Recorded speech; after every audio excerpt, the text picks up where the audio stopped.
I wake up every night. I have the same dream over and over. A terrible nightmare of bizarre circumstances, gore, blood, and a grim menagerie of fantastical, gruesome creatures. Creatures that simply do not exist, nor could they. Creatures that have haunted my dreams for what seemed like a lifetime, although it's only been a few weeks. Creatures with writhing arms, headed off with razor-sharp claws, and creatures with eyes dangling from strands of sinew and flesh, blood and ooze. Creatures of wild, tormented screams and anguished cries. This dream is the end of me every night, and every night after these creatures catch me and mutilate me, I immediately wake up. I thought I had it good. God damn it, I thought I had it all made. A decent job with decent pay, a decent wife, and a decent house. Now, let's face it, I was middle of the road. I never wanted anything in my life that was expensive, nor did I want to live in a cardboard box on the side of the entrance of the Lincoln Tunnel. Well, hell, nobody wants that. But that was just it. Everything about me was so mundane, and quite honestly, I didn't mind much. It was comfortable. It was life. My wife, on the other hand, well, she wanted something more. She ended up leaving me for an alpaca herder off in the Midwest somewhere. She met him at a 4-H show at the local county fair. It was tough for me for a while, but I moved on. And now my decent life has a void in it. A growing black abyss that sucks the life from me every minute. The doctors, my lawyer, my family all said to get professional help. You know, counsel, if you will. I, of course, did after a night of binge drinking, quaaludes, and a nice cold, bare-naked run through Soho. It took 3 cops to tackle my skinny little ass. Hell, you want to hear a real horror story? Let me tell you about the chafing you receive after a 6'6" copper and his 2 other goon buddies railed my stupid naked ass to the pavement. I was picking gravel out of my skin for days. I spent 2 days in jail before they released me. Lesson learned, I guess. The dream started after all that. It started off mild at first. A red sunset with a hooded figure in the distance, beckoning me to come closer. I didn't. I sat there and watched. The scene changed and black clouds rolled in. And I woke up. And the following nights were all of the same dream. A hooded figure shrouded in black with the red sun setting. Every night, however, I drew closer to the figure. I still don't know if I was getting closer on my own free will or if the beckoning hypnotized me into getting closer. Dreams are a funny thing. Sometimes you can remember them as clear as day for a few minutes and then nothing. They just disappear. And so I started writing this all down after a few nights. A week went by and the dreams disappeared. Life returned to normal. Well, as normal as it could be. I was still going to my decent job in my decent car. I would return home every night and take the sleeping medication that my psycho doc prescribed to me. Eventually, somewhere around the 3rd week, the dreams started up again. I would dream that I walked to the hooded figure in the red sunset scene. The figure would look at me. Its face, or lack thereof, was of twisted and contorted gray dried flesh. Its eyes shrunken and yellowed, dried almost, and its breath a putrid stench of maggot-infested garbage. It would gawk at me, almost in shock that I was staring at it. I, completely horrified, yet at the same time completely calm, almost willing to give in to whatever this thing wanted me to do. One night, the hooded figure raised a finger and pointed out in the distance. An expanse of dark forest rose from the ground. The hooded figure gasped and wheezed, something that I could not comprehend, although I knew what it wanted. It wanted me to go into the dark forest, and so I went. I delved into the pine trees and twisted elms and oaks. The further I went in, the darker the forest became. I was lost, and yet, in the pitch black, I could hear the screeching of a wild beast and the yelling of a single soul. Soon after, however, the yelling stopped, and all I heard was the faint sounds of slurping and bones breaking. And I awoke. I called my psych doctor as soon as his office opened and asked him what the hell kind of medication he gave me. And he simply asked, "John, are you sleeping?" "Of course I am. It puts me right out." "Well, I gave you a placebo, John. It's nothing but a chalky, foul-tasting pill. I mean, I could have given you any type of medication, but for what reason, really?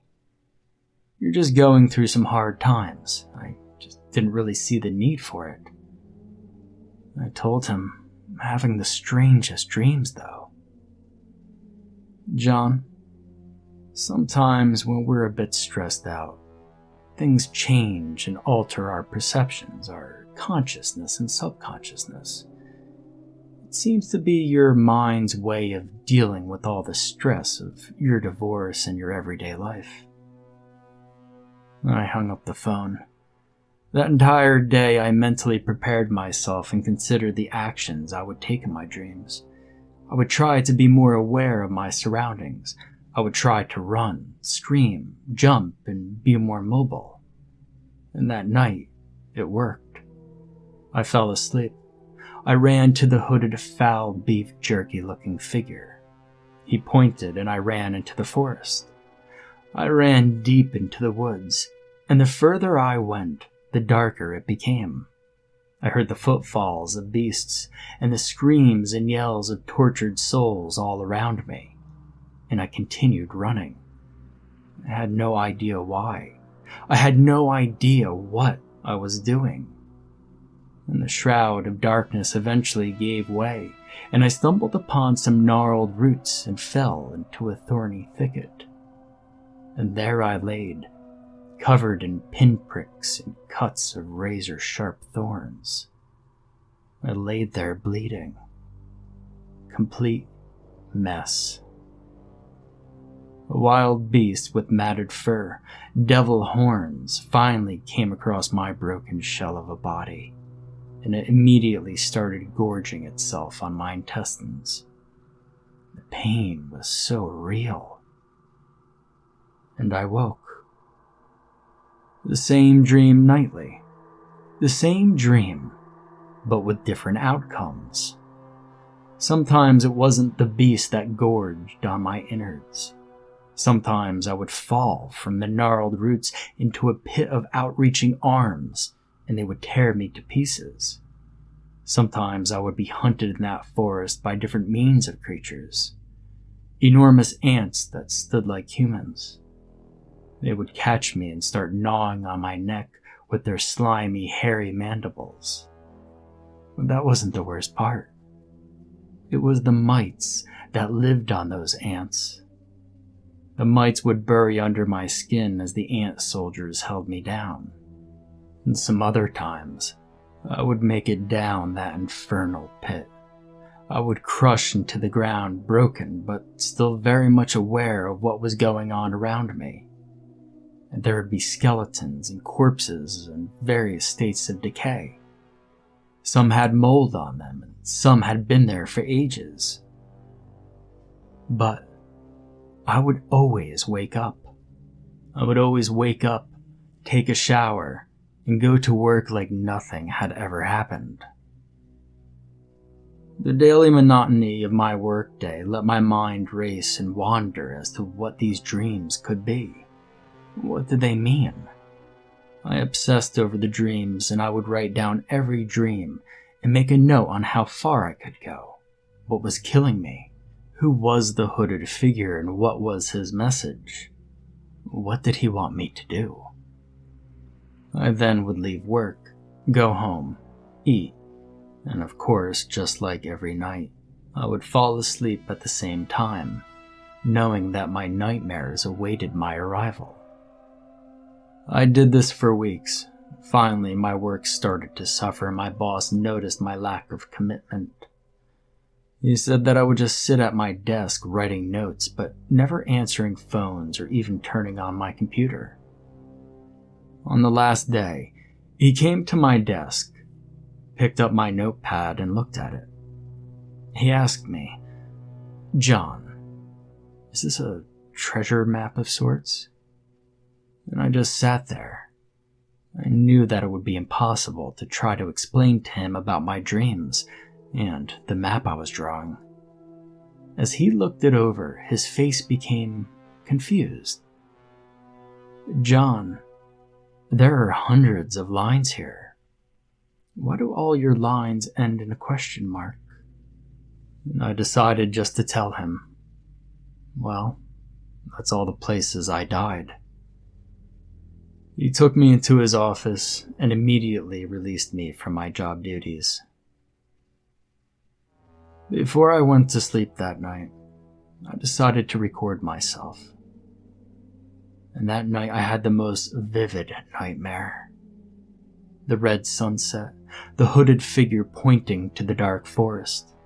I enter, beasts screaming, people crying and yelling. The taint and torment in the air was thick. I, like every other dream, was running from the beasts. This time, however, it wasn't ant soldiers with skin-tingling mites. It wasn't packs of hellhounds or flesh-hungry ghouls. It wasn't even sword-armed serpents that hunted me. It was ghastly visions of the people I knew in life. My wife, my psycho doctor, my boss. Gnarled toothed, black-haired, eyes gored out visions of terror and fright chasing me through the dense fog and impenetrable darkness of those dark woods. And I tried to flee, to run like I never ran before, and at one point, I tried to take a stand against my boss. I stopped dead in my tracks. I turned to see his wretched smile with decayed teeth, noseless face, and putrid breath breathing on me. I stood there and watched him, my fear palpable. He stood inches from me and pushed me. I tumbled over the gnarled branches and fell into the pit. And I awoke. No, I did not waste a single second when I woke up. Sweat still stinging my eyes, I went to view the video of me sleeping. And sure enough, minutes before I woke, I grabbed my chest and my body heaved. I immediately called my doctor that day, and he agreed to see me. I explained to him and even showed him the video of me sleeping and me grabbing onto my chest. He ran me through a series of tests, and sure enough, my heart was weak. High blood pressure. He told me to try to calm down and relax. Stress is a bit much, and he gave me some real pills to help my nerves and to help my heart. That night, I was terrified of sleeping. I took one of the pills the doctor gave me to relax, and I sat down on my couch. I became instantly tired and dizzy. And soon enough, the nightmare sequence started all over again. Red sunset, hooded figure, dark woods, beasts and all manner of creatures chasing me through the dense dark. This time it ended different, however. There was a human with the voice of my doctor calling me through the woods. The voice was a relief at first. I thought it was actually my doctor, and for a second, I thought I was awake. I was wrong, though. I approached the voice only to come upon a wooden lean-to, and there was a fire burning bright in a barrel, and all manner of carcasses were hung from the rafters. Bits of flesh and sinew decorated the poles, and decomposing arms and legs were strewn about. The doctor snuck up behind me and asked me if I was taking my pills, and I went to turn and answer him when I saw the hulking mass of a human, his head concaved, covered in blood, his white doctor's uniform ripped to pieces and covered with filth, grime, and yellow stains. He emitted a wretched smell. And just like the previous night, I backed up, and the doctor threw me to the ground. Again, the gnarled branches gave way. The hands swiped at my descent into the pit, and I landed hard into the ground. But this time I noticed something in that abyss that I had never noticed before. The skeletons, the rotting corpses, hundreds of them, all covered in mold, dust, worms, and muck. They were me. Every single one of them was me. And I awoke. I knew deep down inside the final trial. The final tribulation of my nightmares would be the woman I once loved, the now queen of alpacas. I don't know if I could take another night of this. I don't know if my heart would let me live through another night of torment. There are some things in this world that don't make sense, and right now, I don't know if I'm dreaming or if I'm awake. But let me just get this over with. I'm gonna go back to bed. To whomever finds my body in this journal, know this. I've died 1,000 times, and I've lived with nightmares.